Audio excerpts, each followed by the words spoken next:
bem-vindos de volta ao nosso Primecast. Olha, que primeiro episódio maravilhoso. É uma abertura e tanto, hein? Foi a abertura, então tenho certeza que vai dar muita sorte pra gente ao longo da nossa temporada. Eu sou Amanda Degedian. Eu sou a Gabriela Martinez. E aqui a gente vai falar essa temporada inteira de saúde de forma descomplicada. E hoje a gente tem o Dr. Alexandre que vai falar da gente algo muito interessante que eu, pelo menos, tenho muitas dúvidas, que é sobre metabolismo, obesidade, lipedema, as famosas canetas emagrecedoras. Vamos falar tudo isso. Seja muito bem-vindo. E ele é médico endócrino. Exatamente. Obrigado pelo convite, é um prazer estar aqui com vocês. Espero tentar esclarecer um pouco mais sobre essas demandas, essas dúvidas da endocrinologia, que eu acho que todo mundo tem um pouco, a gente se expõe nas redes sociais e é bombardeado por informações de todo lado, uma informação diz uma coisa, outra diz outra, totalmente diferente. A gente está aqui para tentar esclarecer um pouco mais esses mitos e verdades. Eu queria então, doutor, que você se apresentasse um pouco, falasse dessa sua especialidade, o que te levou, né? Sim, a essa especialidade. E esse sotaque, vem de onde? Então, o sotaque, não me engano, é que sou do Nordeste, sou de Natal. Estou aqui há vai fazer 12 anos, mas o sotaque é difícil de perder. Mas eu sou endocrinologista, também tenho formação em medicina esportiva, em clínica médica. E na faculdade, inicialmente eu até queria ser cirurgião, mas minha coordenação motora não dava certo. Então a endocrinologia veio e eu gostava muito das questões até dos números, que a endocrinologia é muito baseada em números de metas, de alvos.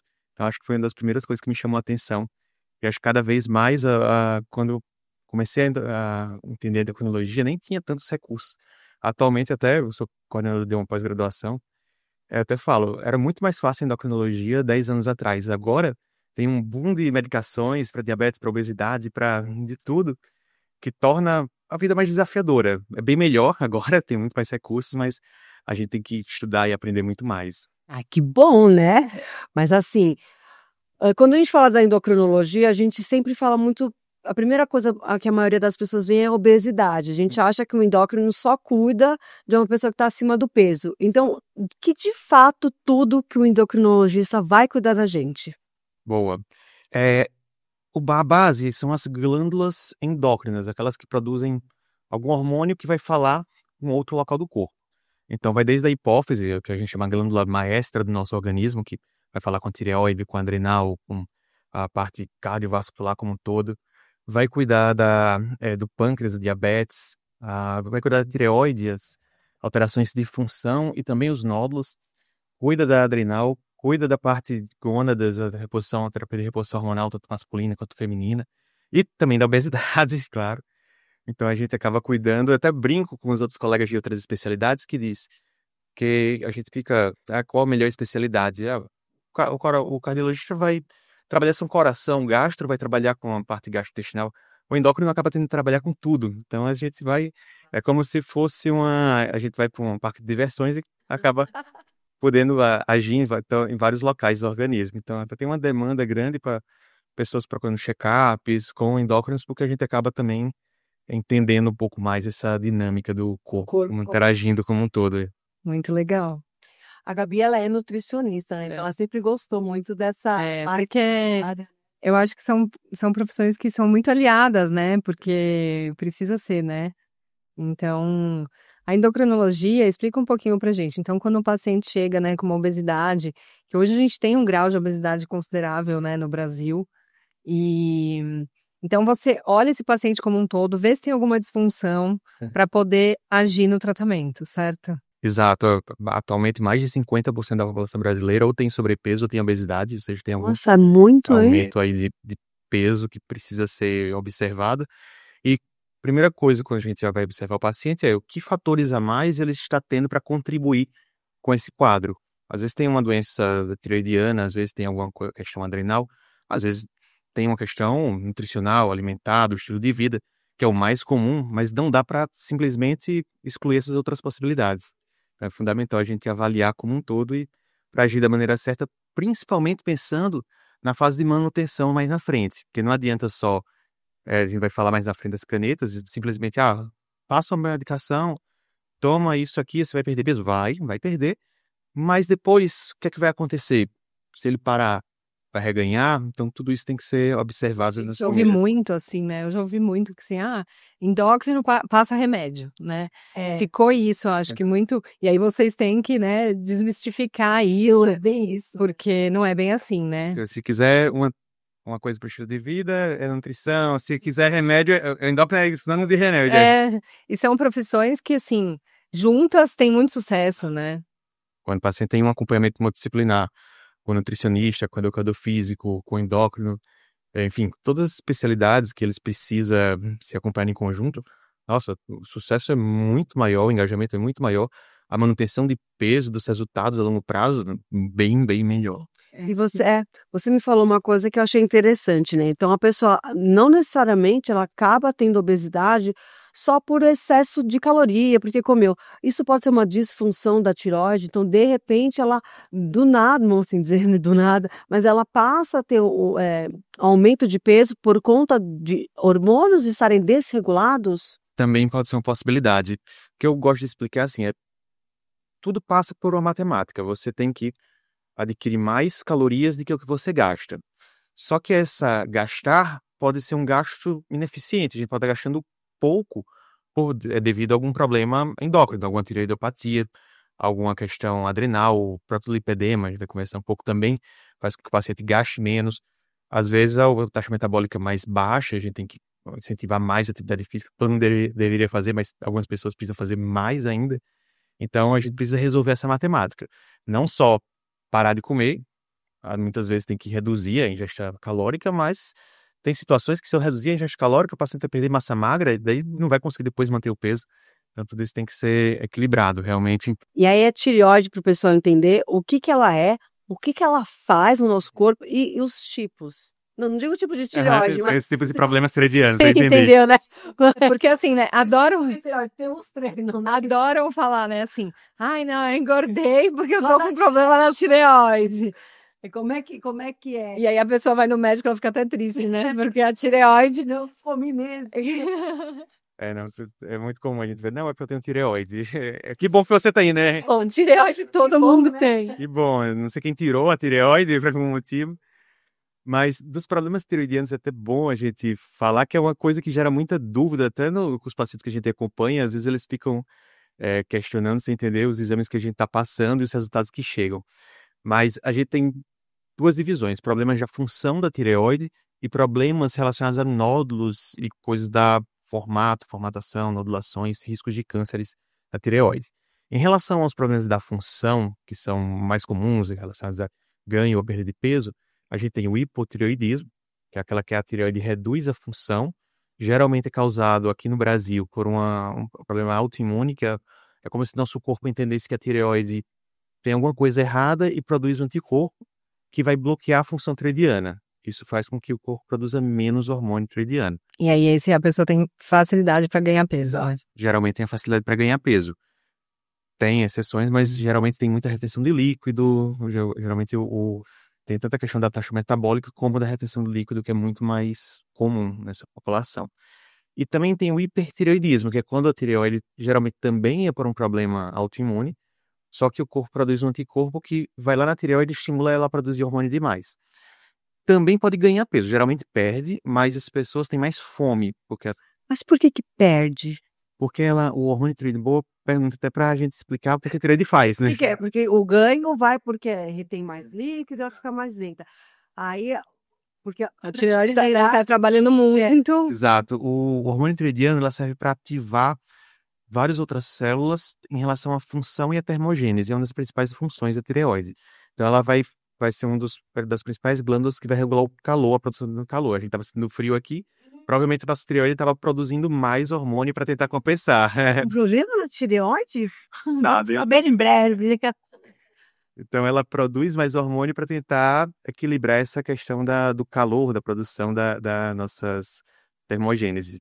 E aí, quando a gente tem, por exemplo, um excesso de hormônio, a gente produz mais calor, isso faz consumir mais energia. Nosso estoque de energia está na gordura, mas também está no músculo, está em vários outros locais.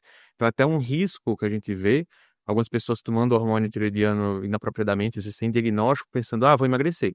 talvez perca peso. Sério? Mas, Isso? sim, bem comum. E como não é nada que não é controlado, qualquer um pode ir na farmácia e comprar, então acontece só que perde músculo, pode dar arritmia cardíaca, e isso não é sustentado a longo prazo. Então, na hora que parar, perder o músculo e vai ganhar gordura. Então, cada vez vai ficando mais Não vai difícil ser de um perder. emagrecimento saudável. Exato. E aí, de novo, né? Alimentação saudável e atividade física precisa ser aliada, né, no nosso estilo de vida. Então, nesse caso que a pessoa tem tanto o hipo e a hiper, precisa retirar. Eu lembro que meu pai, com o tempo, tirou. Diz que não é tão comum o homem ter, né? É menos Mas comum. ele tirou. E aí passou o resto da vida tomando acho que um hormônio Levothyroxina, sintético. né? Pode ser. Quando a pessoa tem, ela tem que tirar ou o próprio medicamento faz esse controle para estabilizar? Boa. Quando tem o hipotireoidismo, a diminuição da função, a gente faz a reposição do hormônio. O hormônio que a gente tem hoje em dia é o mesmo que a gente produz, então é o sintético, entre aspas, apesar de ser algo a indústria vai fazer, mas é exatamente igual ao que a gente produz. Então, é muito tranquila a reposição, não tem problema de outros efeitos colaterais, além do se a gente estiver errando a dose, estiver dando uma dose a mais, vai dar como se fosse um problema de excesso de função, mas o hormônio em si é muito tranquilo de fazer essa reposição. O hipertireoidismo, excesso da função, é que é um pouco mais complexo o tratamento, porque o tratamento medicamentoso envolve algumas medicações que podem dar lesões, alterações hepáticas, alterações hematológicas. Então a gente usa em geral por 1 ano e meio, 2 anos. Se tirou a medicação e o paciente não resolveu, voltou a apresentar o problema, a gente tem que fazer o que a gente chama de tratamento definitivo, ou a radioiodoterapia, que dá um iodo para o paciente que a tireoide vai captar e ele vai, entre aspas, destruir parte da tireoide, vai bloquear parte da tireoide, ou fazer a retirada cirúrgica da tireoide. Então provavelmente meu pai tinha hipertireoidismo. Ou ele tinha um nódulo, e aí desse nódulo tinha alguma suspeita de câncer e tirou, também é uma possibilidade. Que aí o nódulo nem sempre altera a função, mas é uma outra... Porque é algo que mexe com muitas... Eu não imaginava que a tireoide fazia tanta coisa num corpo, gente. Eu tô assim... Exatamente, que ela tem uma regulação muito fina. Por mais que a gente faça essa reposição, a gente vê depois, por exemplo, o paciente tem suspeita de câncer de tireoide, retira a tireoide. Logo no inicial, a gente faz a reposição hormonal, mas 30% das pacientes engordam mais de 5 a 10% do peso. Ou seja, uma pessoa de 70 quilos vai para 80 quilos em 1 ano. Por mais que a gente faça essa reposição, porque as alterações, as flutuações que ela consegue fazer, a gente não consegue mimetizar exatamente, não vai ser igual. O medicamento, né? Exato, com a medicação. Então ela tem muita importância para o nosso... E falando de, né, que você falou que normalmente pacientes mulheres e tal, vamos falar do metabolismo feminino, né? Como que é influenciado esse metabolismo pelos nossos hormônios? Tem uma diferença considerável aí dos homens? Porque assim, a gente sabe que os homens têm uma facilidade às vezes a mais, por exemplo, para emagrecer. Isso É real ou é mito? é real ou mito? É real, tem algumas explicações para isso. Ai, meu Deus! Infelizmente, Infelizmente para nós, infelizmente para você. tem algumas explicações. A principal questão da própria testosterona no homem, que induz ter mais músculo. Então, sempre que até num processo de emagrecimento, a gente se preocupa muito com o músculo, justamente porque ele vai fazer a manutenção da taxa metabólica basal ali a longo prazo. Como o homem tem bem mais músculo, que a mulher em geral tem 20, 30, 40% a mais, tem uma taxa metabólica mais alta. Então, qualquer estímulo a mais que ele faça ali ao longo do dia, uma caminhada que eu faço, uma caminhada que você faz, provavelmente a mesma caminhada eu vou gastar 30% a mais de caloria. Eu sei. Então, o esforço para manter o peso acaba sendo menor. A gente come a mesma coisa, ainda como menos que ele. E aí tem um meme que fala assim: eu e meu marido fazendo dieta, tudo certinho. Aí parece dele perdendo peso, perdendo peso. O nosso não, a gente toma uma água, já engorda, já aumenta. Então, isso vai por conta da testosterona e também pela quantidade de músculo. O músculo que vai, então, vamos assim dizer, aumentar, né, a taxa metabólica. E tem uma questão que também tem o ponto hormonal envolvido, que é a distribuição de gordura. No homem, quando ele tem o acúmulo de gordura, é muito mais abdominal. que é um acúmulo de gordura que traz mais problemas metabólicos. A gordura visceral? É, gordura visceral, a barriga de chope. É super perigosa, né? Que aumenta o risco de resistência à insulina. Vamos falar disso também. Por quê? O que é que acontece? Quando tem esse acúmulo de gordura visceral, é como se tivesse um limite para acumular. Então, chega lá, vai acumular, vou dar um exemplo aqui só para entender. 2 quilos de gordura aqui no abdômen. Comeu mais do que 2 quilos, não consegue acumular ali. Vai para os outros órgãos, vai atrapalhar o pâncreas, vai atrapalhar o fígado, vai atrapalhar várias outras questões metabólicas, vai para a circulação. A gordura que não é que vai para as pernas, vai para o braço, ela vai atrapalhar os órgãos. Exato, vai atrapalhar o funcionamento dos órgãos. Isso é muito perigoso, sendo que para perder é mais fácil, porque não está acumulada. Então ela está ali mais, como, entre aspas, disponível para gasto.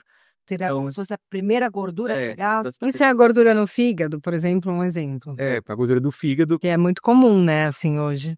Então ela vai sendo gasta. Claro, às vezes no ultrassom demora um pouquinho para mais de um ano, às vezes, para zerar ali quando a gente tem processo de perda de peso, mas ela é gasta de maneira mais rápida do que a gordura subcutânea, aquela gordura de coxa, de quadril, aquela gordura mais flácida. Então, na mulher, ou mesmo no homem que tem essa tendência de acumular essa gordura subcutânea, o corpo entende como essa gordura sendo uma reserva energética. Então, ele demora para querer gastar aquela reserva energética, porque ele entende. A gente foi selecionado evolutivamente para poupar energia, não para ficar gastando. A gente foi preparado para, de repente, passar dias, semanas sem a comida, de ter um estoque ali.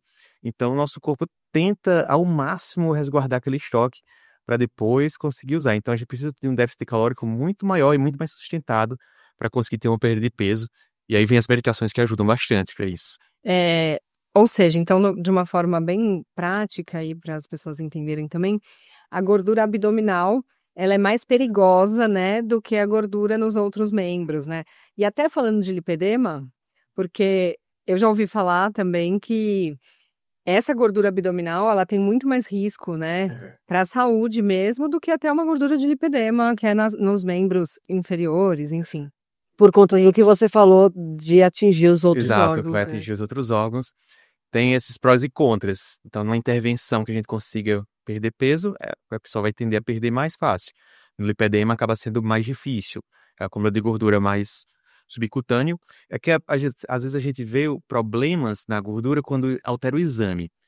E nem sempre. No lipedema, por exemplo, tem muita sobrecarga articular, tem muitos problemas de dor, desconforto, do impacto do estilo da vida da pessoa. Aí faz o exame e tá normal, diz, aí a pessoa, até os médicos dizem, não, mas você tá ótimo, o seu colesterol tá bom. Tá todo na perna. Só que não tá no sangue, tá estocado. E aí, sobre o metabolismo, eu tenho muita curiosidade, porque eu sempre, quando eu vejo a minha base, ela é muito baixa. Então, por exemplo, eu entrar num déficit calórico, eu tenho que restringir muito, isso não é saudável. Isso tem muito a ver com, por eu ter lipedema, o meu basal ele é mais baixo, e também por ser mulher. Sim, acho que as duas coisas acabam tendo influência. Eu falo que parece que o meu basal é apenas para os meus órgãos, sabe? Porque eu estou sempre devagar quase parando. No lipedema, a gente tem estudado muito nos últimos anos e tem descoberto muita coisa. Assim. Uma das coisas que a gente tem observado é a questão vascular que acontece no lipedema. Você tem um crescimento da gordura, nem sempre a parte vascular vai acompanhando aquele crescimento. Isso faz com que seja uma área mais fria, porque não chega o sangue lá, não chega os hormônios lá. Aquelas que me conhecem sabem, o frio que eu sinto no corpo, nossa, tá bem gelado. E aí, essa região gasta menos caloria. Então, é uma região mais difícil de ganhar músculo. Você trabalha na academia e não vê a perna definida, ou demora mais para definir. E não é só porque, não, tem uma gordura ali por cima. Também é porque vai estar chegando menos sangue, a taxa metabólica é menor e acaba respondendo menos aos estímulos. Então, e a perna, assim, metade do músculo quase da gente tem nas pernas. Então, acaba reduzindo bastante no lipedema. Quando a gente fala da mulher com lipedema, existe alguma estratégia para tentar aumentar o metabolismo, vamos dizer, acelerar esse metabolismo? Tem algumas coisas. Uma principal é a atividade física, não insistir na... Eu acho até... Não, então, mas eu acho que até por isso, antes de saber que eu tinha lipedema, eu sabia que eu tinha que treinar mais do que as pessoas normais porque minha taxa também basal sempre mais baixa. E aí, mulher, Isso fica muito ruim. É bem Cara, baixa. gente, gravem esse frame agora. e aí, Devo me preocupar. não, e aí você tem que treinar mais, amiga. Você tem que fazer. O que é interessante, às vezes nem sempre é não só a mudança de conduta, mas é saber. Então, às vezes a gente fica. Mas você já treino 6 vezes na semana. O que mais devo fazer? Nesse caso, pode ser também que é o normal que vai ser do meu corpo. Você vai ter uma dificuldade maior. E tem situações que tem indicação, até dá para fazer a reposição hormonal, algumas reposições hormonais, trabalhar com a testosterona, por exemplo, mas são indicações específicas, não dá para. E só com uma consulta. Uma consulta dos exames Porque é bem certinhos. individualizado, né? Utilizado, tem que pensar, tipo, o que é que vai ser isso no longo prazo, na hora que parar, o que vai Mas acontecer, via de mas regra, via de regra, uma média do metabolismo de uma mulher. Existe uma média, depende da geralmente. altura, Tem, depende da vai altura muitos que vai fatores, né? estar relacionado com a musculatura. Altura e peso também. Altura, peso e a parte muscular. Mas, por exemplo, 1,65 m vai ter em torno de 1.500, um pouco mais, um pouco menos. Então é por isso, é minha altura. Entendeu? Tô pronto, amiga. Mas então, por que é importante a gente ganhar músculo, né? Então, assim, às vezes a gente vê muitas pessoas que praticam atividade física, mas acabam fazendo só o aeróbico, né?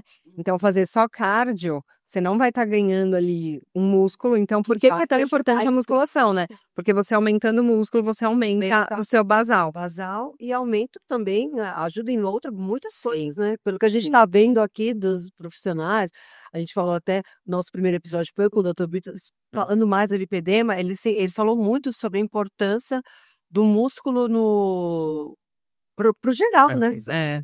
Porque assim, quando me perguntou, que tipo de exercício eu devo fazer? Primeira questão, o primeiro ponto que eu coloco é o que você conseguir fazer, o que você gostar. Não adianta, exato. Não adianta dizer que você vai fazer musculação se a pessoa odeia aquele ambiente da academia, não vai ser mantido a longo prazo. Mas, eu gosto de qualquer um, ou tipo, eu não gosto de nada, mas vou fazer como remédio. Então vamos lá conversar sobre isso. Mas começa Então, assim, não gostando, depois pega gosto. Exato. Então, nesse caso, o ideal é a gente ter um ganho de músculo, por quê? Além de estar gastando ali na própria atividade física, isso vai te proteger para momentos que você não estiver fazendo atividade física. Então, vai para umas férias, vai ter uma lesão, tem, sei lá, sobrecarga de trabalho e não consegue treinar durante 2 semanas. Se você tem mais músculo, a sua taxa metabólica ali está mais alta. Na hora que você faz só o aeróbico, na hora que você parou, a sua taxa metabólica... Aeróbico ele gasta durante o exercício. Exato, ele gasta até mais.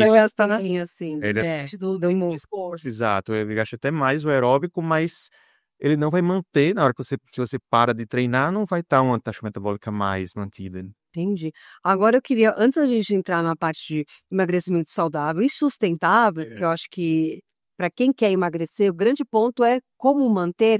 Eu queria falar um pouco da resistência à insulina, que muitas pessoas às vezes ouviu falar, mas não tem ideia o que faz. De uma forma bem prática, assim, bem fácil, né? As pessoas ouvirem. Porque as coisas do povo acha que tem muito a ver só para quem tem diabetes. Exato, né? Nem sempre. Na verdade, assim, ele é o primeiro sinal. Então, às vezes, dá 10 anos, 15 anos antes de desenvolver o diabetes, você já pode ter a resistência insulínica. E isso, muitas vezes, a gente trata como um grande alerta. Então, olha, você já está desenvolvendo a resistência insulínica. Vamos lá começar a fazer as mudanças para evitar desenvolver o diabetes. Então, o que é essa resistência insulínica? É quando o organismo não consegue entender o que a insulina está querendo passar. Então, quando tem um acúmulo de gordura, geralmente essa gordura, principalmente se é uma gordura abdominal, ela vai fazer essa barreira. Então, com a insulina, ela é um dos hormônios secretados após a alimentação, e vai fazer com que a glicose baixe e também vai ser um dos sinalizadores para a saciedade. Então, na hora que tem resistência insulínica, a pessoa tende a ter uma dificuldade em relação à saciedade também. E o corpo começa a produzir, ele não entende que você comeu. Então, ele passa quase que a agir querendo acumular.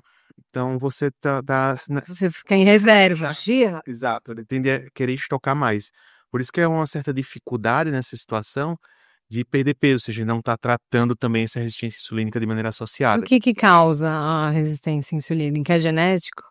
Tem a tendência genética, mas isso se dá principalmente pelo acúmulo de gordura. Então, quando começa a acumular mais gordura, e essa pessoa tem uma tendência, por exemplo, mais abdominal, acaba tendo uma resistência insulínica mais precoce. Outras medicações também podem fazer isso, corticoides fazem muito isso, quem precisa tomar corticoide, algumas outras medicações. Já né, a pessoa que ela tá com uma obesidade, ela já vai ter associado uma resistência insulínica, e aí vira uma bola de neve. Ela vai ter mais ganho de peso e não vai ter saciedade. Eu já li também que, às vezes, o que a gente come faz ter esses picos de insulina ao longo do dia. Então, por exemplo, eu sempre como, primeiro, quando eu vou fazer a refeição, salada, legume, proteína, e eu deixo o carboidrato por último. Tô certinha? Perfeito. Meu Deus, vai passar. Porque diz que quando a gente come muito carboidrato, açúcar, tem esse pico, e aí a gente fica aquele. Ai, sabe, todo mundo vai saber. Sabe quando você bate aquele pratão de feijoada depois da feijoada? Que você fica e com sono e cansada? É mais ou menos isso que é o pico, né? Veio lá. Exato. Quando a pessoa tem a resistência insulínica, o corpo ele é esperto. Se você tem uma resistência a algo, ele vai produzir mais aquele algo para tentar compensar. Uma hora ele vai compensar. Então, você comer uma quantidade de carboidrato grande, pessoa que não tem resistência insulínica vai produzir um pouquinho de insulina, vou dar um exemplo, vai produzir 5 de insulina, vai lá e queima aquele carboidrato.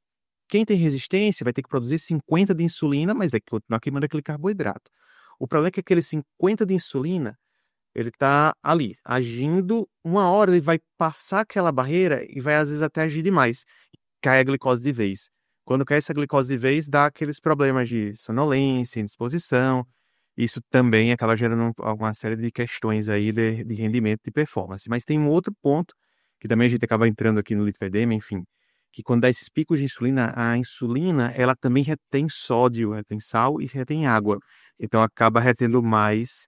É muito comum, já ouvi falar, que as mulheres com lipedema, elas tendem a ter, eu não sei se todas, se é uma obrigatoriedade, vamos assim dizer, sobre isso, e também lentidão na tireoide. Não é que temos um hipertireoidismo, um hipo, mas diz que ela é meio devagarzinho, ela precisa de um empurrãozinho ali para. Isso é real.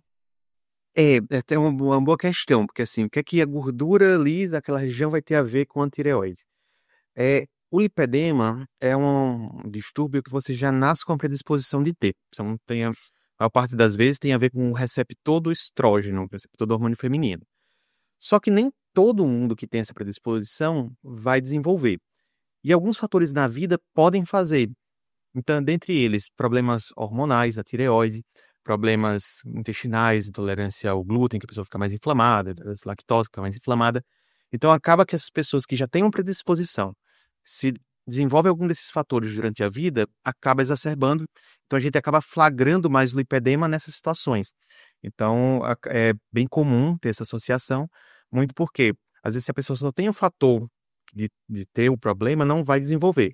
Mas quando começa a juntar, tem uma chance maior de desenvolver. Para a gente saber se tem, então, para eu saber se eu tenho algum problema na tireoide, que pode, talvez futuramente, eu passaria com você. E que tipo de exame que a gente faz para ter essa noção? O principal exame é o exame de sangue, que é um hormônio que chama TSH, hormônio tireoestimulante, que é o hormônio mais sensível para detectar essas alterações da tireoide. Então, na hora que a tireoide começa a alterar a função, o TSH vai tentar compensar, vai tentar aumentar para ver se dá conta, que a gente chama de hipertireoidismo subclínico, quando ainda dá, com esse aumento ainda dá conta. Se começa, mesmo aumentando o TSH, a tireoide não produzir direito, a gente chama de hipotireoidismo clínico.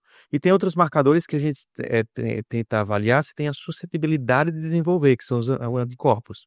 O TPO, enfim, tem alguns anticorpos que às vezes a pessoa tem positivo. Acho que eu já fiz esse TPO. Com certeza, aqui na Prime, com certeza já me pediram. E aí, às vezes, tem o anti-TPO, mas não tem a alteração da função ainda. Nesse caso, a gente fica de olho. Tem algumas suplementações que a gente faz tem algumas evidências de vai diminuir a autoimunidade, mas quando tem só o anti-TPO, só o anticorpo, não dá para dizer, olha, a tireoide é culpada de alguma coisa na sua vida. Ainda não é culpada, mas tem chance de ser. E aí, quando eu sei que tem também o T3 e o T4, né? Ele vai ajudar nesse diagnóstico também? O T3 e T4 ajudam tanto no diagnóstico, mas também na regulação, na monitorização do tratamento. Então, o hormônio que a tireoide produz mesmo é o T4 e T3, como você falou. O TSH, ele é o mais sensível para detectar a alteração da função, mas o que a tireoide produz mesmo são esses. Na verdade, quem vai agir mesmo é o T3. A gente produz o T4 e o T3 na nossa tireoide, só que o T3 ele age muito rápido. Quando ele é secretado, ele já está agindo. Então, nem sempre a gente precisa daquela ação toda. Por isso que a gente libera o T4 na circulação, e conforme a demanda que você tiver, por exemplo, passou por um frio maior, ativa mais em T3. Nossa, ela deve trabalhar, bichinha. Falando nisso, o frio também altera o metabolismo, né? Meu Deus, devo me preocupar quanto aqui O frio hoje. externo é uma coisa que faz com que a gente aumente a taxa metabólica basal. Boa parte desse custo já é questão da função tireoidiana. Inclusive, quem tem alteração da função da tireoide, muitas vezes a gente o hormônio tá bom ali o ano todo. Dosou em julho, piorou. Justamente porque não tá dando conta do frio que acontece nesse período. Então, pode haver essa questão de, às vezes, precisar mais de T4, precisar mais de T3. Mas geralmente tende a regular quando dá uma esquentadinha. Exato, tende a regular. Então, às vezes um desafio. A gente precisa ficar fazendo o Que hormônio... não tem nenhum problema na tireoide. No frio. Sim, aí vamos voltar. Boa questão, que até me lembrei uma coisa quando você comentou. Em teoria, a gente vai gastar mais caloria. Legal, vai emagrecer, vai ter o aumento do consumo de gordura. Só que o nosso corpo não foi feito para perder energia. Então a gente aumenta a fome para compensar. Dependendo do frio, dá vontade de comer aquela... Ou seja, é fisiológico. Gente. Bota na cabeça, não é fome não, tá? Olha, mas é verdade, porque quando tá aquele friozinho, parece que nada te enche o bucho. Exatamente. E o corpo fica pedindo coisas mais com gordura, com mais carboidrato, mais acalentadora, né? Sempre as coisinhas gostosas. Um peixe com a salada é difícil comer no frio, né? Mas eu vou te falar. Mas uma sopinha vai, E eu como alimento de salada, eu começo a ter muito mais frio. Não sei se eu tenho, por Deus, ter esses vários probleminhas, se isso é normal.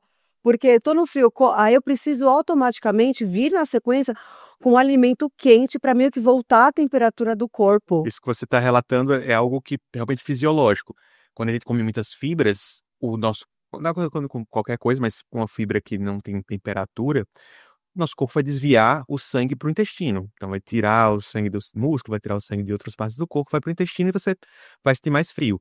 Na hora que você comer uma comida que já vem quente, então ele vai ajudar a esquentar ali o resto do corpo, e daí não vai sentir aquela percepção de frio tão intensa que tem. E sobre ainda a resistência à insulina, então, dá para se evitar?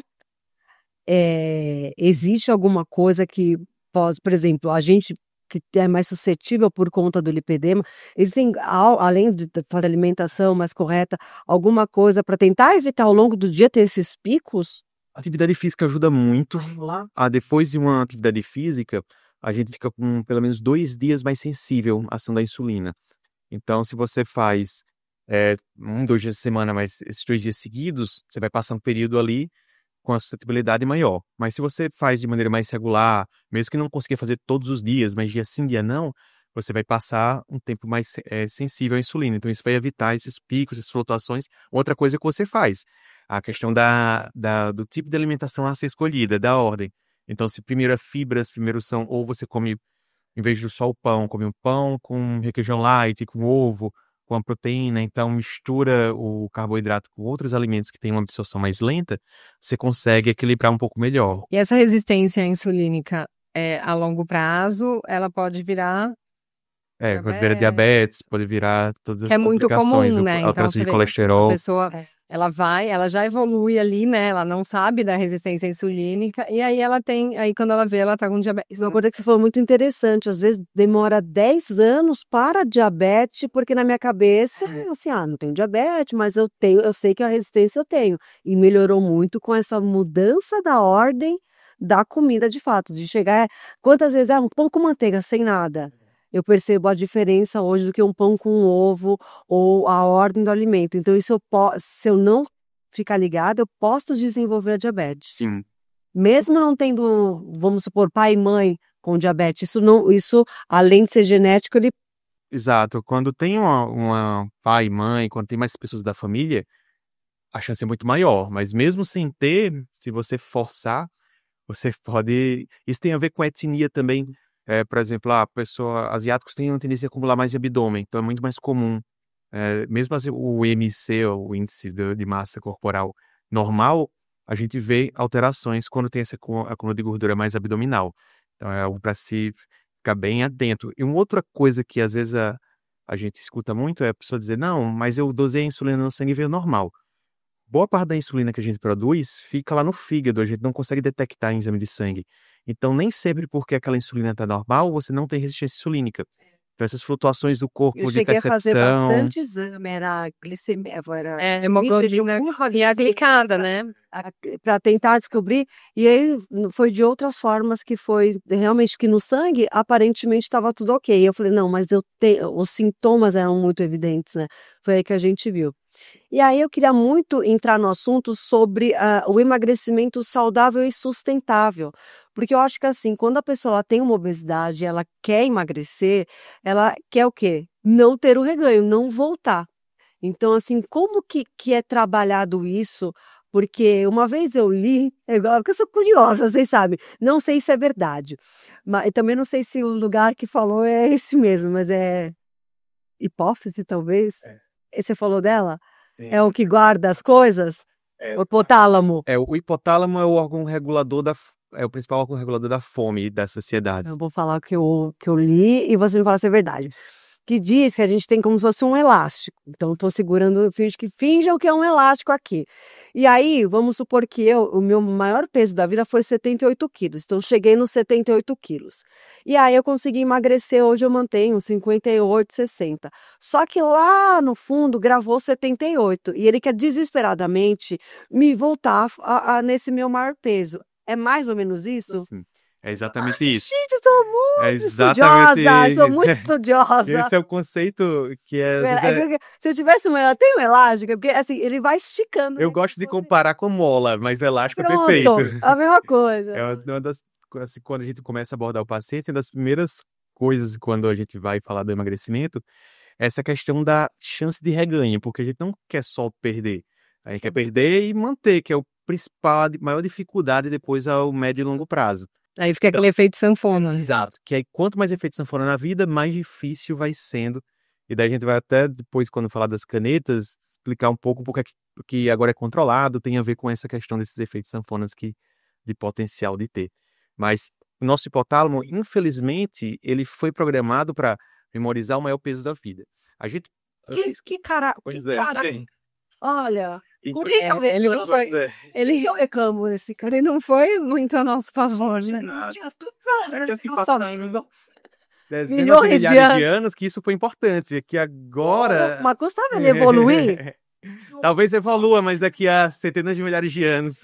Não estarei aqui. Então, a gente escuta muito, às vezes, falarem: tem que ficar 2 anos com peso, 3 anos com aquele peso que o corpo vai acostumar. Não, infelizmente não acostuma. Nossa, eu achei que eu tava de boa, assim, porque eu realmente não tive esse reganho. Porque você já fez mudanças na sua vida, mas... Eu entrei no estilo de vida e ali continuo. E aí tenho meus 60, 58, 60 quilos. Mas se eu parar de treinar, eu volto para os 78 até mais assim? Exato, bem mais rápido. Vamos comparar com você, tem quanto de peso? Só pra gente... Agora 60. 60. Então, pega você e pega uma pessoa que nunca teve 78, sempre teve 60 na vida. Vocês duas param de treinar. Provavelmente ela vai ficar ali no 60, porque ela não sabe que chega a 78 e você vai reganhar. Exato. Mesmo fazendo a mesma coisa, mesmo... Então, Mas realmente... na prática a gente vê muito isso, né? Assim, você vê que tem pessoas que elas estão sempre acima do peso, mas ali não passa também daquilo. A vida inteira ela ela é assim. E aí, beleza. E aí a gente, né? Se a gente tiver aqueles hábitos, a gente vai engordar. Exatamente. Então, é uma mola que vai esticando, elástico que vai esticando, e quanto mais estica, mais ele vai fazendo força para voltar. Então, voltar mais difícil. Exato. Então a gente diz: nossa, mas eu comecei a usar a medicação, comecei a mudar alguma coisa do estilo de vida, perdi 4, 5 quilos e agora não tá adiantando mais. Tá adiantando, porque tá puxando pro outro lado, só que tá empatado. A gente tem que puxar Então, mais de alguma maneira. eu vivo, então, internamente com esse moço que, né, na briga, ele puxa de um lado e eu puxo do outro. Exato, tem estudos, tem até Mas é isso que eu falo. tem uma série americana que é o Biggest Losers, que é tipo um Big Brother, que as pessoas ficam lá perdendo peso lá na casa. Que aí pegaram essa população e foram estudar eles ao longo de vários anos. E as adaptações metabólicas que aconteciam depois de uma grande quantidade de peso perdida, que o corpo estava tentando reganhar, mesmo quando alguns chegaram a reganhar depois de 7, 8 anos, ainda continuavam tentando puxar para ganhar peso. Então a gente vê que as adaptações, quanto mais essa perda de peso mesmo havendo reganho, o corpo ainda fica com medo de perder novamente. Por isso que as pessoas obesas têm mais dificuldade, né? Porque muitas vezes elas são preguiçosas. É uma briga muito, muito grande. Né? Então, assim, uma pessoa que já foi obesa, ela vai ter aqui a vida inteira, então não tem uma cura disso, né? Até que a gente saiba até agora. Até tem...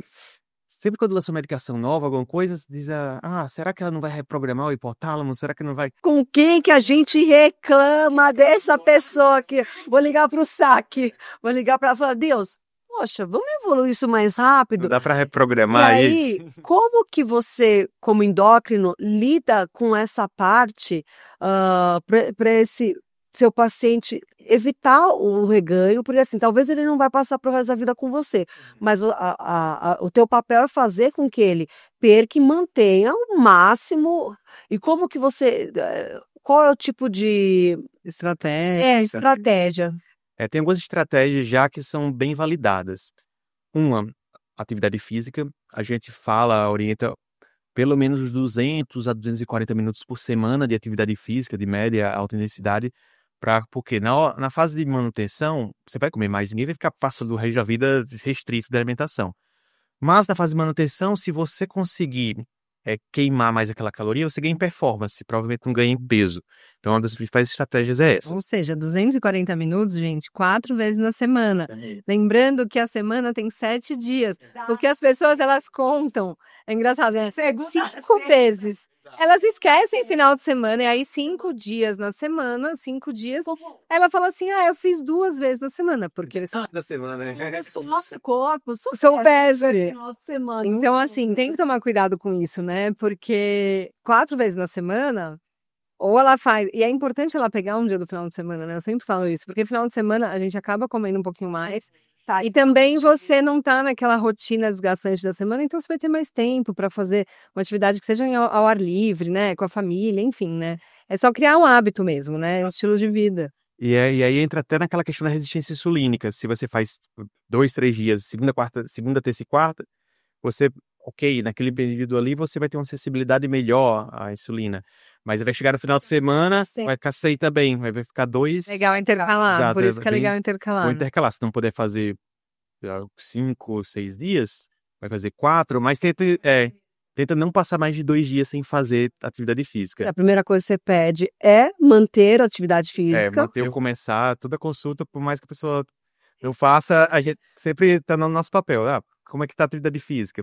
Uma outra, na fase de manutenção, quanto mais pesar, melhor. Na fase ativa de perda de peso, a gente orientar não ficar se pesando demais, porque às vezes dá uma neura maior de que ajuda. Tá aí mais inchada, depende do dia, aí você fica... Às vezes está num período menstrual que está retendo líquido, às vezes come um pouquinho mais de sal em alguma coisa, e aí às vezes dá mais frustração de que ajuda. Então, quando está na fase ativa de perda de peso, a gente orienta, olha, se pesa a cada 1 ou cada 2 semanas, ou tiver alguma questão com isso, se pesa só aqui. Então a gente vai acompanhar mais a longo prazo, mais um médio e longo prazo. Quando está na fase de manutenção, quanto mais se pesar, melhor. Tem estudos que mostram que quem se pesa 3 a 4 vezes na semana tem uma manutenção de peso muito melhor. Porque pequenas flutuações você já vai tomar uma conduta. Você não vai esperar a roupa ficar apertada para começar a achar ruim. E aí também, né, aquele autocuidado, né, de você perceber o seu corpo, né, que é tão importante isso, né, às vezes o médico fala, o profissional, né, da área da saúde fala, mas a pessoa não se conhece, né. Exato. Outra coisa são os hábitos alimentares. Então, a ideia é comer mais proteína. Se a gente tem uma alimentação com um equilíbrio melhor, que levem alimentos que levem mais saciedade, tirar aqueles alimentos que têm uma densidade calórica muito alta, É muito melhor. De muita gente falando assim, eu como tão pouco e não emagreço. Aí tu vai ver o que ela come, um pacote de amendoim. É. E aí, né? Gramas é 15. Você pensa, então assim, às vezes é a Ou quarta pão, né? Sem- Assim, e às vezes proteína, né? o carboidrato, ele tem a questão não, e da saciedade ali momentânea. Momentânea. Ele Então a pessoa fala assim, pessoas. "Ai, nossa, não, mas mas assim, a proteína ela sacia muito mais e fora os outros benefícios, né? Exato. Então, dentro da estratégia de manutenção a longo prazo, logo na avaliação da perda mais ativa de peso, a gente já tenta com que a pessoa troque lanches que tem mais carboidrato por mais proteína. Mesmo que às vezes a caloria é parecida, mas depois, quando a pessoa está na fase de manutenção, que vai querer comer mais, quando tem uma proteína, ela vai comer um pouquinho mais e já vai ficar satisfeita. Carboidrato, provavelmente, ela vai ter que comer muito mais para ficar satisfeita. Vezes ao dia Exato. também, né? E eu vejo que, assim, como nutricionista também é uma dificuldade da população com a proteína, né? Até ali, às vezes, mais para o público mais idoso, vai diminuindo, né? Tende a diminuir. Então, assim, eu sempre falo muito do planejamento alimentar. Eu não sei se você sabe, eu tenho uma empresa de comida saudável, ultracongelada, que é o Santo Congelado. Sigam aí, ele vai colocar o QR Code. Também, Que é muito bom. E assim, eu como nutricionista, eu trouxe a empresa como uma forma prática para o dia a dia, que a gente vê o quanto é difícil a gente, na nossa correria, manter uma alimentação adequada. Principalmente com proteína, porque existem muitos lanchinhos, é tudo muito carboidrato. E aí a proteína ela acaba ficando esquecida. Também, junto. Exato. E aí, a longo prazo, isso tem um super malefício, né? Exato. É bem comum, a gente na consulta tenta alinhar o máximo com a vida da pessoa. Então, essa questão de ter algo ali já, tá congelado, tá já preparado, acaba ficando muito mais fácil. Porque na hora de dar fome à noite ali, vai pedir pelos aplicativos. Eu preparo, Comer uma coisa. E aí eu preparo que não é feito tão limpo, né? Sabe? Digo assim, não, que eu não pode. Até, ó, deixa eu falar uma coisa que é super interessante, que eu fiz uma reunião com uma nutricionista, que a gente atende nutricionistas, eu faço reunião com a nutricionista para ela conhecer, né, o Santo Congelado e também a gente ter essa troca. E aí essa nutricionista falou para mim, olha só, teve uma paciente minha que estava com um plano alimentar que ela tinha passado e ela pediu para uma pessoa fazer o plano alimentar dela exatamente como a nutricionista passou. E aí ela não perdia 1 grama e fazendo certinho e tal. E aí ela foi ver, ela falou assim, não, eu vou ter que aprofundar, né? Eu vou ter que aprofundar, ver o que tá, com quem que ela tá fazendo. E aí foi ver assim, realmente era o que a nutricionista pediu, mas era feita de forma completamente assim, Muita manteiga, muito e óleo, muito manteiga.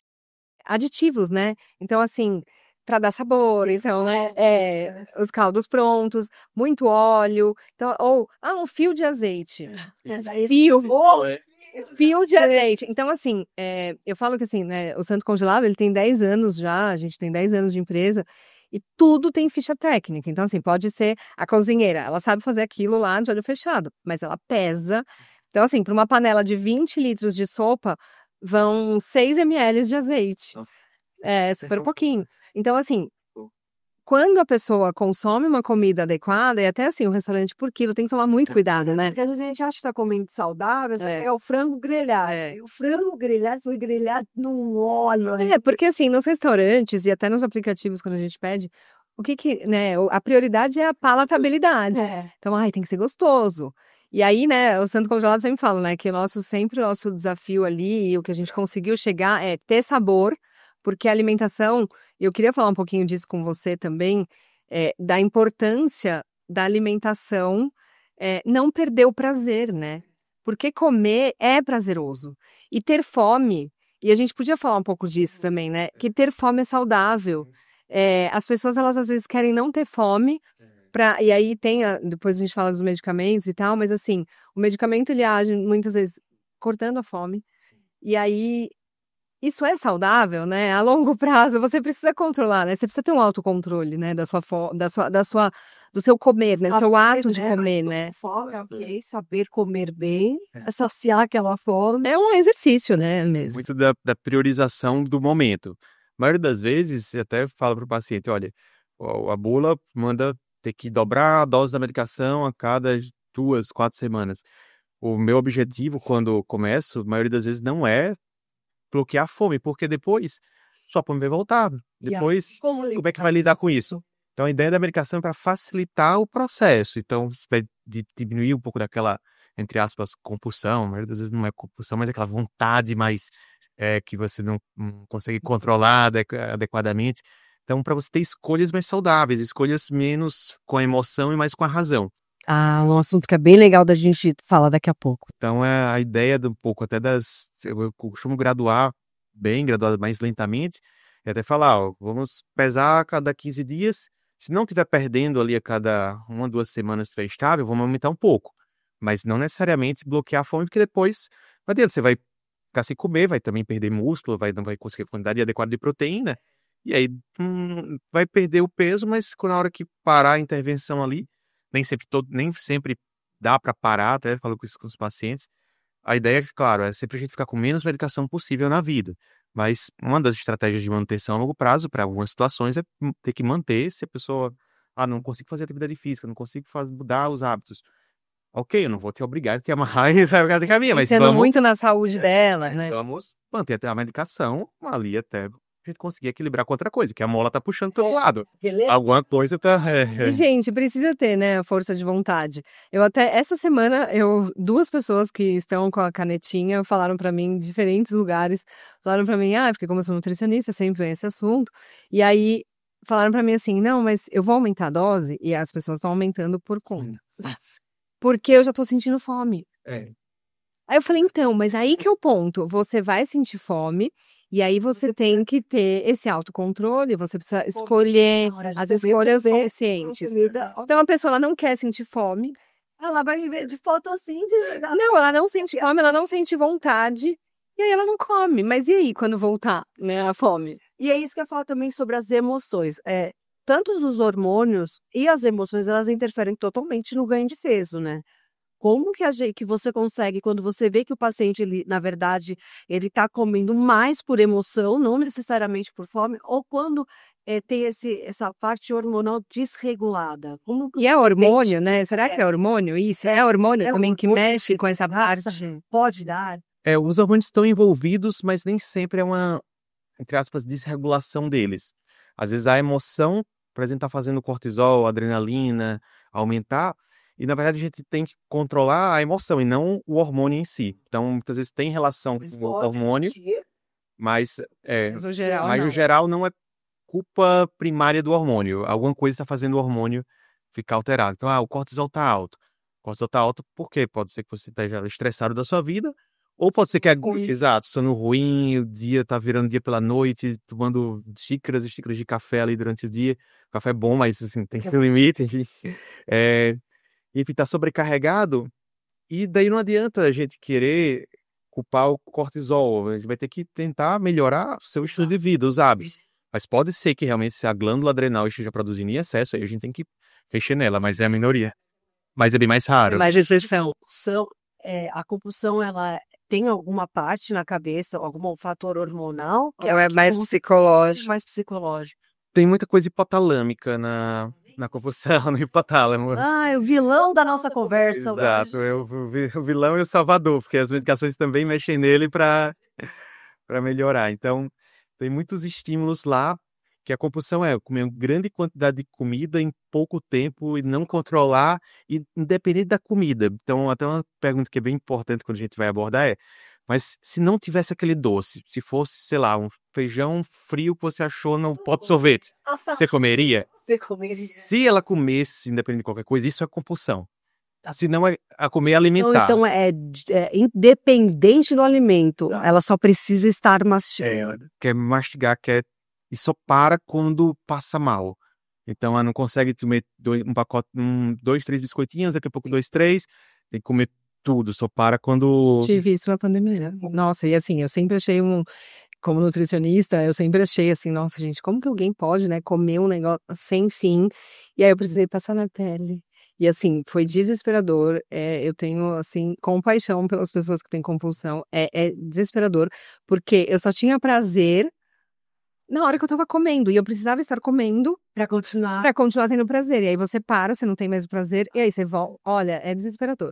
Exato. E aí, Aí a pessoa diz, falando se eu parar de disso, comer, não é só isso, não tem é uma série de isso. E fatores aí que é ele um tem que regular os tratamento neurotransmissores mesmo. multidisciplinar aí, né? E acho que muito psicológico, terapêutico mesmo.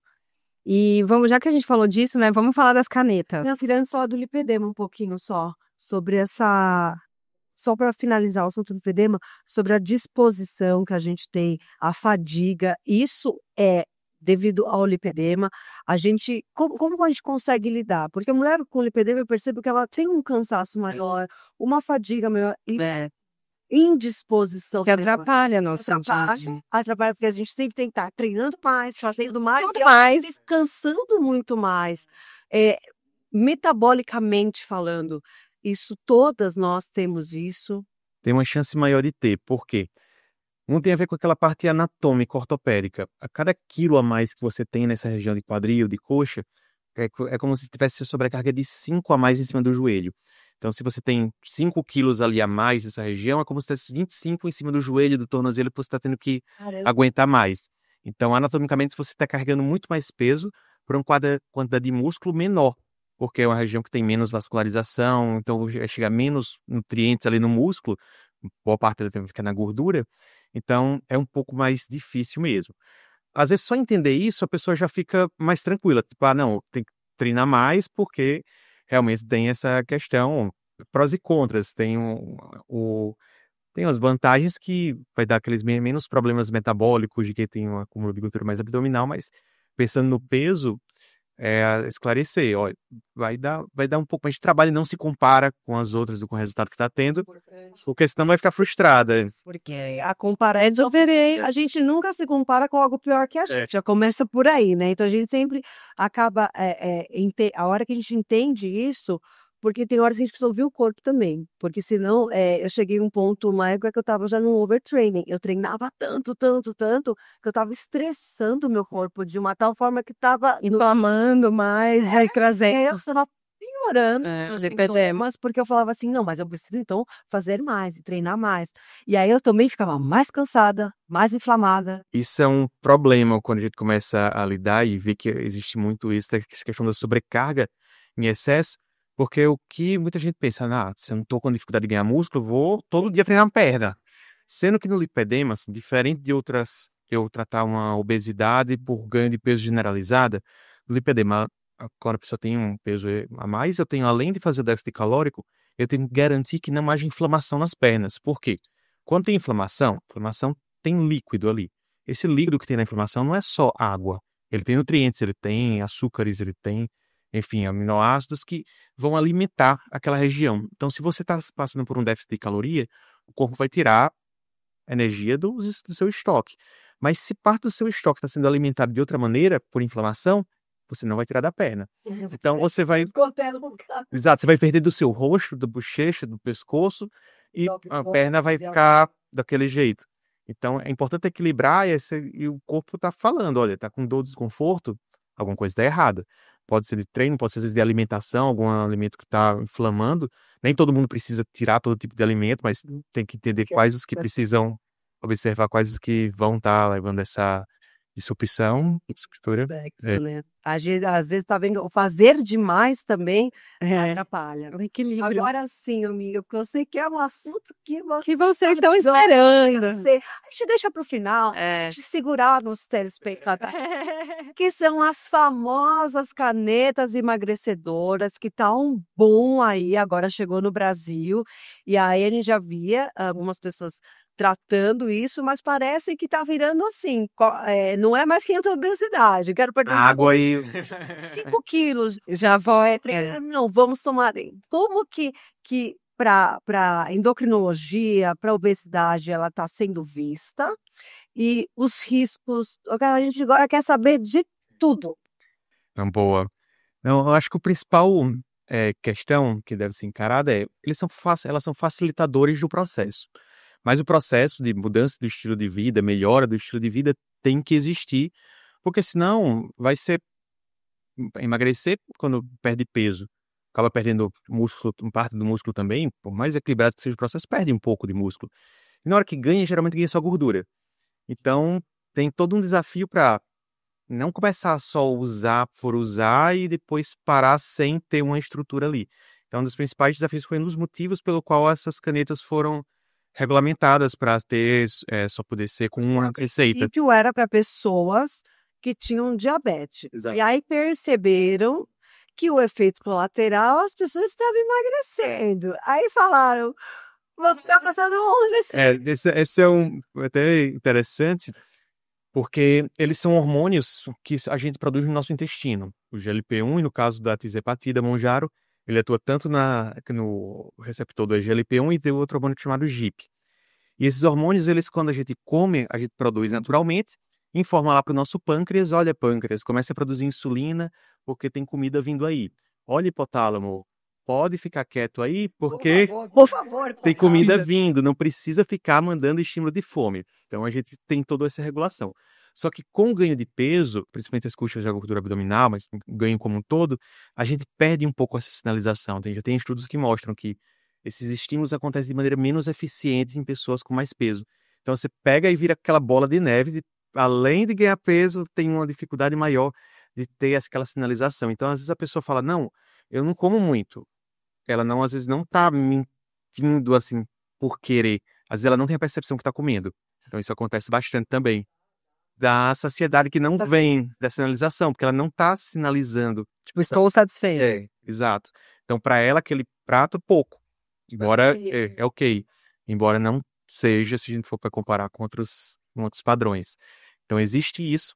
E a ideia de parte da medicação é que recupere essa sinalização. Mecanismo farmacológico, que a bariátrica também faz um pouco disso, né? Quando desvia o trânsito intestinal. A Ela bariátrica tem como se fosse essa função. Na minha cabeça, a bariátrica. Gente, lá vem eu, tá? Lá vem eu, não. Calma, cortava um pedaço ali e aí não cabia tanta comida. Por isso que ela ficava cheia. Achou que eu ia falar coisa pior, né? Eu tô achando que você vai entrar no assunto. Não, só ia falar. Na verdade, ele ajuda também, né? Ele tem essas duas funções, a bariátrica. na sensação que vai pro cérebro e fala, olha, tá saciado. Exato, principalmente quando a técnica que é o bypass, mas o sleeve, que é a técnica que só restringe, tem duas técnicas principais, a que só restringe e a que restringe e desvia o trânsito. Principalmente a que desvia esse trânsito, o alimento vai cair logo na parte do intestino que produz esses hormônios. Então, potencializa, é como se fosse um Ozempic ou Mounjaro constante, natural. Por isso que existe o reganho de peso na bariátrica, existe, mas é menor do que quando se para a medicação. Porque daí vai perder Então, de vez, hoje é né? indicado essas canetas para um pontapé inicial para obesidade, certo? Obesidade, sobrepeso também que está com O dificuldade. sobrepeso, ele não é é uma pessoa acima do peso, mas não é tão obeso assim. A gente usa muitos critérios do IMC, do índice de massa corporal, mas o que eu gosto mais é até de usar a bioimpedância, a avaliação da composição corporal, então percentual de gordura acima. Às vezes a pessoa tem até um peso ali, o índice de massa normal pela altura, e está com um percentual de gordura mais alto. Então, também ajuda, a ideia é ajudar nesse contexto. Estou precisando perder algum peso, os custos de gordura principalmente, porque também tem o contrário, às vezes a pessoa está com peso acima, mas as custas de músculo, ótimo, ninguém vai querer perder esse peso. Eu já vi muita gente que estava acima do peso, mas sem a ver, a pessoa tem muito músculo. Tá melhor do que... Eu falo, gente, por que acontece, né? Que não é o comum, né? Não é o comum, por isso que a gente sempre trata assim o peso aumentado como algo prejudicial. Tem uma caneta para mostrar para as pessoas, porque acho que tem gente que nunca Nunca caneta, não tem ideia do que é. É que é uma canetinha mesmo, né? Exato. Tem um modelo de caneta que essa é o modelo de caneta mais ou menos semelhante à do Que vende no Mounjaro. Brasil? Esse que vende no Brasil. Até um interessante explicar, porque essa caneta aqui do Mounjaro, se a pessoa for ver uma foto na internet, alguma coisa de fora do É Brasil, uma caneta, parece a caneta Bic. de fora do Brasil é diferente daquilo que vende aqui no Brasil. E daí pode ter as fotos um pouco diferenciadas. São todas meio semelhantes. Exato. A caneta que é da tizepatida, do Mounjaro, que é semelhante a essa, o padrão é um pouco diferente. Ela vem 4 canetas na caixa, cada caneta é uma semana. A pessoa arma, na hora que for aplicar, tira a tampa, aplica e joga fora. Então, não dá para graduar a dose. Então, comprou dose 2,5, de 5, vai ser... E cada grau, vamos assim dizer, de obesidade é uma indicação de... Sempre a gente começa pela dose mínima, 2,5, idealmente. Em algumas situações a gente começa de 5 também, 2,5 a 5 a gente inicia e vai aumentando. Aqui no Brasil, o Mounjaro, a Tirzepatida, só chegou a 2,5 e 5. No último trimestre do ano deve chegar a 7,5 e 10. Próximo ano deve chegar a doses maiores, por conta da demanda que está alta. Eles estão... Essa aqui é como? E essa aqui é semelhante à Essa eu já usei. do Não, Wegovy. não para essa, mas eu já usei para congelar os ovos. A gente usa, a gente gira né, a caneta e aí vai trocando a agulha, graças a Deus. Essa aqui é semelhante à do Wegovy da semaglutida, que é o Wegovy e o Ozempic. Tá. São os mesmos princípios? São os mesmos princípios. A diferença do Wegovy para o Ozempic é que o Ozempic ele é, entre aspas, feita para usar para o diabetes, e as doses para o diabetes vão de 0,25, 0,5 e 1 miligrama. E as doses para a obesidade responde até 2,4. Então, além dessas 3 doses, tem a dose de 1,7 e a dose de 2,4. Então, do Wegovy ela permite chegar à dose de 2,4. Então, geralmente a caneta na bula, a gente compra de 0,25 para usar 0,25, compra de 1 para usar 1, mas sempre começa do início. Na prática, a gente às vezes pede para o paciente comprar uma dose maior, porque o custo-benefício é melhor. E graduar, contar os cliques. Então, a gente vê muito isso, talvez... Mas, assim, quais são os efeitos, não só colaterais, né? Porque Mas acho que é legal falar também. Também dos colaterais e eu também, assim, os efeitos a longo prazo, né? Boa. Os efeitos mais do início do uso, ela potencializa essa sinalização de saciedade. Então, faz com que a pessoa, se ela aumenta um pouquinho a ingesta, às vezes nem aumenta, mas fica com mais enjoo, mais desconforto abdominal. Pode dar diarreia, mas geralmente dá constipação, pode dar os dois polos, mas geralmente prende o intestino mais no longo prazo. Existe um efeito que para mim, é um dos piores, assim, quando a gente vai abordar, que é a fadiga, o cansaço. E por que acontece isso? Tanto a diminuição da ingesta alimentar vai causar isso, mas qualquer tratamento faria, mas ele bloqueia uma das fontes de energia do músculo, que se chama glicogênio. Então, ela bloqueia a utilização do glicogênio pelo músculo, e o músculo fica sem acesso àquela fonte de energia. Então, na hora de treinar, cai muito o rendimento. Então, é um cuidado que a gente tem que ter quando a pessoa está... não, Mas uma pessoa que já treina, ela vai sentir as diferenças. E aí pode perder músculo, que é o que a gente está falando o tempo todo, que é o que a gente não quer. Exato. Então, não é para todo mundo, tem que escolher a abordagem certa, que às vezes aquela pessoa que está treinando, precisa até comer menos porque precisa perder o peso, mas às vezes não é, a melhor medicação não vai ser a caneta, vai ser outras classes de medicações que vão ajudar mais. Com menos potência, vai ter menos potência, mas daí não vai ajudar a preservar a massa muscular. Vai depender muito do caso a caso, mas tem essa questão da fadiga e, ao longo prazo, a perda de músculo, que tem que ter um cuidado para depois não ter um reganho mais Mas fácil. tem algum outro, assim, isso a longo prazo? Porque às vezes a pessoa fala, não, tô me sentindo super bem, né? Eu tô tomando já, sei lá, 10 meses. Aí ela fala pra você. Não, sei lá, ela vai tomar por 5 anos, entendeu? 10 anos. Vai completar 10 anos aqui no Brasil próximo ano, tem gente que já tá tomando desde lá. Então, é isso que eu quero saber. Eu falei, eu tinha sobrepeso, eu achei que falar pra você, olha, doutor, eu emagreci o que eu precisava, sei lá, 10 quilos. Eu agora não quero mais tomar. Como que é retirar, sei lá, não sei se é essa palavra, mas é feito um desmame? Ou a pessoa ela vai viver refém dessa medicação? E assim, e tem um prejuízo para a saúde dela, ela tomar, ela usar 10 anos, por exemplo? Gente, 10? Não, mas tem muita gente usando há muito tempo. Então, esses prejuízos em relação a maiores riscos, a gente não tem nenhum dado que mostra que, vai ter câncer de pâncreas, vai ter câncer disso, vai ter câncer daquilo, mas são medicações novas. Recente, né? Exato. Ainda. Exato, são medicações novas que não tem estudo.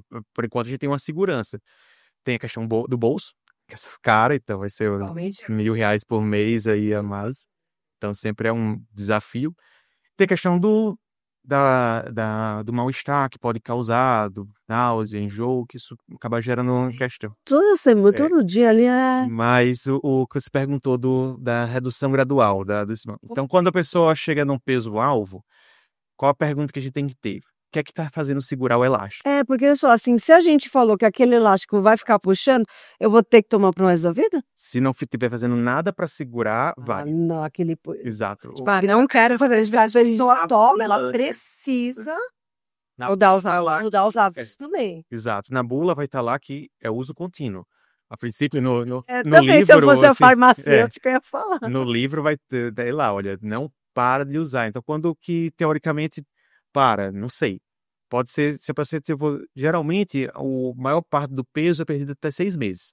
Mas, dependendo da quantidade de peso que a pessoa tem inicial, às vezes até 1 ano e meio, dura essa fase ativa de perda de peso. Principalmente com o monjárogo. Então, depois que chega naquela fase ativa, precisa da medicação? Pode precisar ou não. Aí vai ter que conversar sobre o estilo de vida que a pessoa tá. É uma estratégia do médico com o paciente. Exato. Então, vamos dizer, tô num momento difícil da minha vida, o trabalho está sobrecarregado, não tô conseguindo treinar. Ok, mas não dá para parar. Porque senão você vai perder todo o trabalho que conquistou. E para quem que não é esse tipo de medicamento? Porque assim, a gente está vendo, infelizmente, uma onda de gente vendendo receita, a pessoa que não passa no médico e acha que é um milagre e comprar, gente dividindo rede social, como é que faz? Compre isso, faça assim. E aí ela não sabe se tem, vamos supor, um problema no fígado, uma pancreatite. Exato. Se a pessoa tem um cálculo de vesícula que pode piorar, às vezes tem uma alteração gastrointestinal que tem que investigar antes, que se você, por exemplo, vai fazer uma endoscopia, uma colonoscopia, algum procedimento que envolva sedação, tem que parar 3, 4 semanas antes a medicação.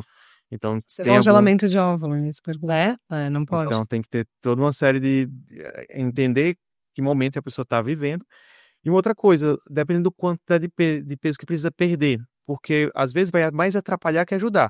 Que a pessoa vai bloquear o apetite, vai perder, só vai perder músculo também, e depois, uma boa parte dessas pessoas que estão usando de qualquer maneira, vão parar também de qualquer maneira. E daí, na hora que reganhar, vai reganhar mais gordura e vai ficar mais difícil para perder depois. Cada efeito sanfona que a pessoa tem na vida, mais difícil vai ser para perder depois. Então, às vezes eu até brinco, era melhor nem ter perdido naquele momento, era melhor, porque se não for num momento que você esteja mudando, ou você não puder manter, não, só posso comprar medicação durante 2, 3 meses, se vou parar. Tudo bem, pode ser que funcione, mas... Não pode parar. Parei. Hoje eu não quero que nem pare. Se a pessoa tiver no estilo de vida, Exato. e ela tiver consciente de que... Não é necessariamente obrigada a fazer esse desmame. Exato. O que é que eu faço do desmame? Não é uma medicação diferente do diazepam, de medicações que dão dependência, que exija que faça um desmame gradual por causa de alguma coisa química. Mas eu gosto de fazer o desmame para entender se o que ela está fazendo da vida é o suficiente para manter. Porque, vamos dizer, está usando a dose de 2,4. Diminui um pouco, vamos diminuir para 1,7, para 1. E aí volta daqui a 1, 2 meses, a gente vê, o peso está conseguindo equilibrar bem. Ou falo para a pessoa, vai pesando em casa toda semana, se vai conseguindo manter, depois de um mês diminui mais um pouco a dose por conta e vai pesando.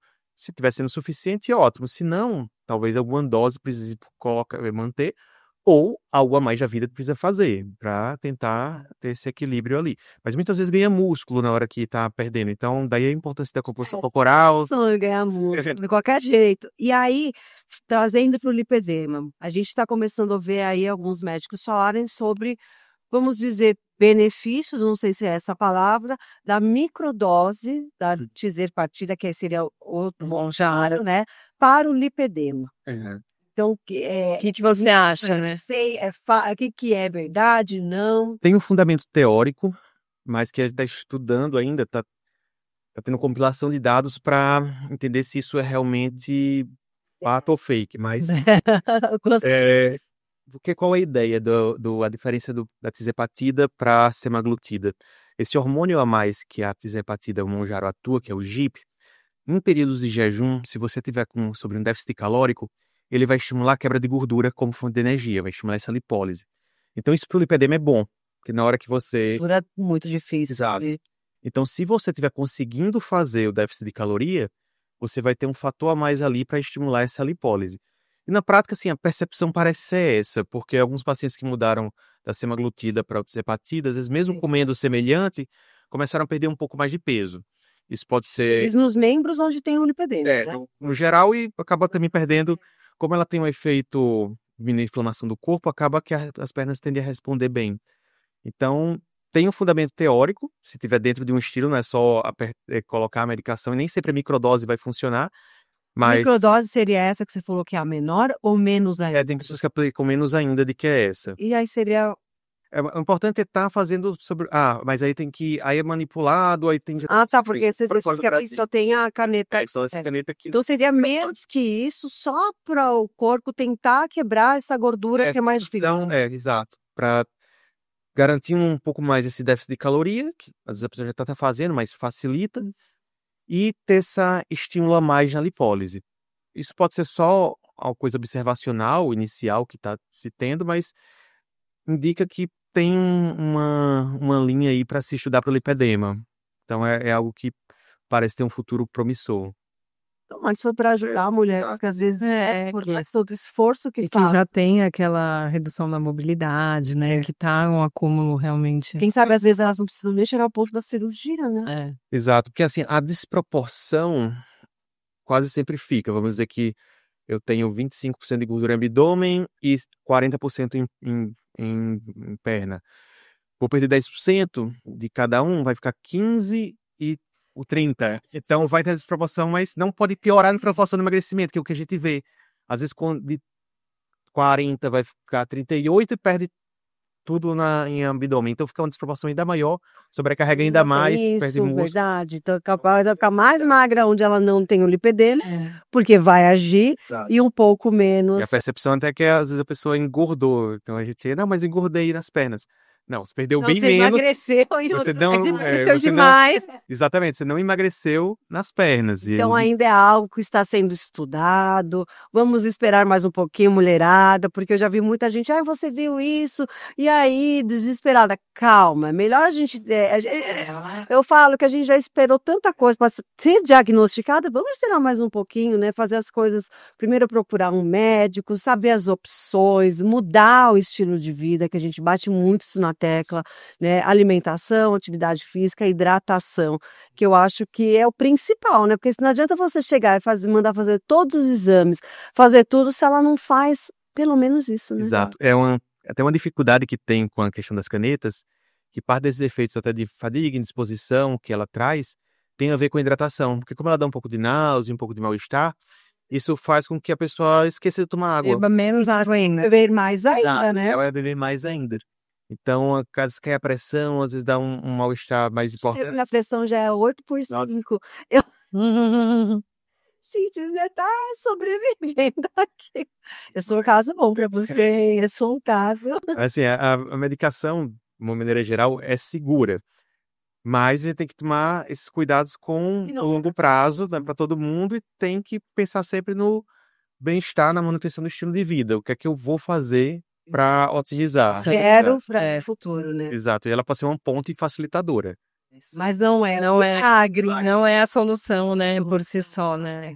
Gente, quanta coisa, hein, falando. Uau! Quanta coisa. Uma mega aula. Eu amei esse episódio, doutor, muito obrigada. Nossa, acho que dá para trazer muitos mais assuntos, para se aprofundar mais ainda, mas eu acredito que de uma forma mais simples, que eu acho que é o que falta às vezes, né? Muitas pessoas têm medo de fazer pergunta para médico, achando que, mas essa minha dúvida é meio besta. Mas eu acho que são as dúvidas que você pode achar que é besta, que não é, né? Ela traz muito conhecimento pra gente, e assim, pra gente foi uma aula. E a gente tentou aqui trazer isso, assim, né? Desde o início mesmo, pra gente entender ali o que é a sua especialidade, então foi muito bom. Eu agradeço a oportunidade de compartilhar. Eu acho que é fundamental o paciente, as pessoas se apropriarem sobre o que está acontecendo. Porque aquela ideia do médico paternalista que vai chegar e dizer, não, tem que fazer isso, aquilo. Hoje em dia a gente tem muita opção, muita individualização. Não dá para, a maioria das vezes, chegar e fazer isso porque vai estar errado. Uma receita de... Exato, não é uma receita de bolo. Senão, a gente estava falando até que vai no aplicativo, compra a medicação. Cada coisa que a gente tem os bastidores. É importante essa apropriação sobre o que está acontecendo, porque daí uma decisão compartilhada, uma decisão compartilhada acaba potencializando muito mais os resultados. E esse autocontrole, né, essa consciência sobre o seu corpo, É super importante. É muito importante. Espero que vocês tenham gostado. Não esqueça de Obrigada. seguir a gente, compartilha esse vídeo para você ver algumas pessoas que você conhece que precisam, que não sabem o que o endocrinologista faz. Hoje vocês aprenderam um pouquinho.